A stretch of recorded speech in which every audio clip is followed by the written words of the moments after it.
നമ്മൾ ന്യൂസ് മോർണിംഗിന്റെ തുടക്കത്തിൽ പറഞ്ഞ വാർത്തയിലേക്കാണ് ആദ്യം തന്നെ കടക്കുന്നത്. അതായത് സപ്ലൈകോയിലെ 13 സബ്സിഡി സാധനങ്ങളുടെ വില വർദ്ധിപ്പിക്കാൻ മന്ത്രിസഭാ തീരുമാനമുണ്ടായിരിക്കുന്നു.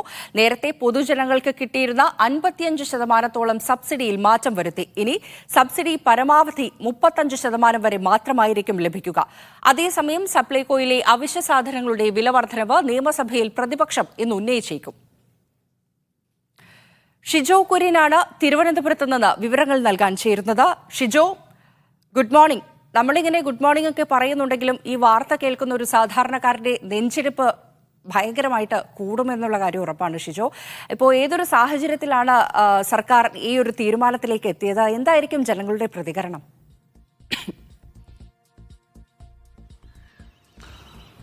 Farisha, good morning. നേരത്തെ തന്നെ കഴിഞ്ഞ നവംബറിൽ തന്നെ ഇടതുമുന്നണി സപ്ലൈകോയിലെ 13 സബ്സിഡിയുള്ള അവശ്യ സാധനങ്ങളുടെ വില കൂട്ടാനുള്ള തീരുമാനത്തിന് തത്വത്തിൽ ധാരണയിലെത്തിയതാണ്. അതിനാണ് ഇപ്പോൾ LDFിൻ്റെ ഇടതുമുന്നണി അംഗീകാരം കൊടുത്തതിന് ശേഷം മന്ത്രിസഭ അംഗീകാരം നൽകിയിരിക്കുന്നത്. 2016 മുതൽ 2024 ഫെബ്രുവരി 14 വരെ സപ്ലൈകോയിലെ നിത്യോപയോഗ 13 സബ്സിഡിയുള്ള സാധനങ്ങൾക്ക് വില കൂട്ടിയിട്ടില്ലായിരുന്നു. അതായത് കഴിഞ്ഞ 6.5 വർഷത്തിൽ, അതായത് 7 വർഷത്തിൽ അടുത്തായിട്ട് സപ്ലൈകോയിലെ 13 സബ്സിഡിയുള്ള സാധനങ്ങൾക്ക് വില കൂട്ടാത്തത് വലിയ നേട്ടമായിട്ട് ഇടത് സർക്കാർ ഉയർത്തിക്കാട്ടിയതാണ്. കഴിഞ്ഞ തെരഞ്ഞെടുപ്പിലടക്കം സംസ്ഥാന സർക്കാരിൻ്റെ വലിയ രാഷ്ട്രീയ പ്രചരണ ആയുധം കൂടിയായിരുന്നു സപ്ലൈകോയിലെ സബ്സിഡിയുള്ള സാധനങ്ങൾക്ക് വില കൂട്ടുന്നില്ല എന്നുള്ളത്. 2016 വില വർദ്ധിപ്പിച്ചതിന് ശേഷം ഇതുവരെ വില വർദ്ധിപ്പിക്കാത്തതിന് വലിയ നേട്ടമായിട്ട് ഭക്ഷ്യമന്ത്രി GR അനിലും അതുപോലെ മുഖ്യമന്ത്രി പിണറായി വിജയനും ഓരോ വേദിയിൽ എടുത്തു കാട്ടിയതാണ്. പക്ഷേ ഇപ്പോഴത്തെ സാഹചര്യത്തിൽ സപ്ലൈകോയിൽ വില കൂട്ടാതെ മുമ്പോട്ട് പോകാൻ കഴിയില്ല എന്നുള്ളൊരു സ്ഥിതി വന്നതോടുകൂടിയാണ് സപ്ലൈകോയിലെ 13 സബ്സിഡിയുള്ള സാധനങ്ങൾക്ക് വില കൂട്ടാൻ, അതായത് വിപണി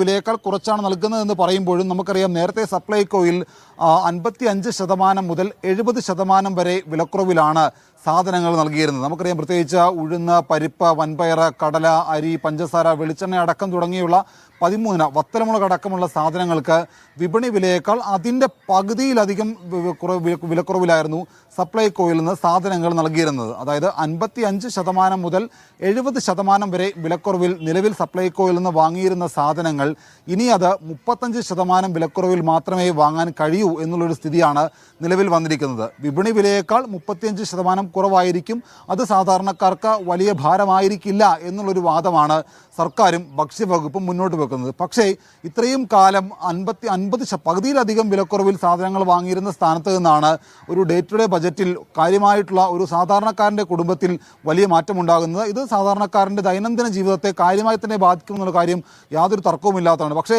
ഈ വിലവർദ്ധനവ് ഇന്നിപ്പോൾ പ്രാബല്യത്തിൽ വന്നാൽ പോലും സപ്ലൈകോയിൽ പോയാൽ ഈ സാധനങ്ങൾ കിട്ടാൻ യാതൊരു സാധ്യതയുമില്ല. കാരണം കേരളത്തിലെ ഒട്ടുമിക്ക സപ്ലൈകോ ഔട്ട്ലെറ്റുകളിലും ഈ 13 സബ്സിഡിയുള്ള സാധനങ്ങളും കഴിഞ്ഞ കുറേ നാളുകളായിട്ട് കിട്ടാനില്ല.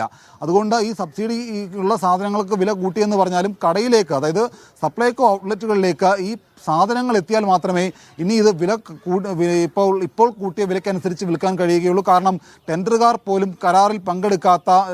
കരാറുകാർ പോലും പങ്കെടുക്കാത്ത ഒരു സാഹചര്യമുണ്ട്. കഴിഞ്ഞ മാസം 29-ാം തീയതി ചേർന്ന ടെൻഡറിൽ കരാറുകാർ ആരും തന്നെ പങ്കെടുത്തിരുന്നില്ല. ഇനിയിപ്പോൾ കരാറ് ഉടനുണ്ടാകും. അപ്പോൾ കരാറിൽ ഈ വിതരണക്കാർ പങ്കെടുത്താൽ മാത്രമേ ഒരുപക്ഷെ ഈ സപ്ലൈകോയിലൊക്കെ സാധനങ്ങൾ കൊണ്ടുവരാൻ കഴിയുകയുള്ളൂ. എന്തായാലും ഇപ്പോൾ ധനവകുപ്പ് അധികമായിട്ട് ഒരു 70 കോടി കൂടി സിവിൽ സപ്ലൈസ് വകുപ്പിന് കൊടുത്തിട്ടുണ്ട്. അതുകൊണ്ട് ഇപ്പോഴത്തെ ഒരു പ്രതിസന്ധി പരിഹരിച്ചുകൊണ്ട് കടയിലേക്ക് സാധനങ്ങൾ എത്തിച്ച് ഈ പുതുക്കിയ വിലയ്ക്ക് വിൽക്കുക എന്നുള്ള നീക്കത്തിലേക്കാണ് സപ്ലൈകോ കടക്കുന്നത്. എന്തായാലും ഇത് വലിയ ഒരു ബുദ്ധിമുട്ടിലേക്കാണ് ജനങ്ങളെ കൊണ്ടെത്തിക്കുക. സർക്കാർ പറയുന്നത് പോലെ ഷിജോ ജനങ്ങളെ വലയ്ക്കും എന്നുള്ള കാര്യം ഉറപ്പാണ്. ഷിജോ പറഞ്ഞതുപോലെ തന്നെ നമ്മളിപ്പോൾ ഈ സബ്സിഡി സാധനങ്ങൾ വാങ്ങിക്കാൻ വേണ്ടി പോയി കഴിഞ്ഞാലും അവൈൽ സ്റ്റോറൊക്കെ കാലിയായിട്ട് കിടക്കുന്നത് ദിവസങ്ങൾക്ക് മുമ്പൊക്കെ നമ്മൾ കണ്ടിട്ടുണ്ട്. ജനങ്ങളുടെ പ്രതികരണങ്ങളും നമ്മൾ കേട്ടതാണ്.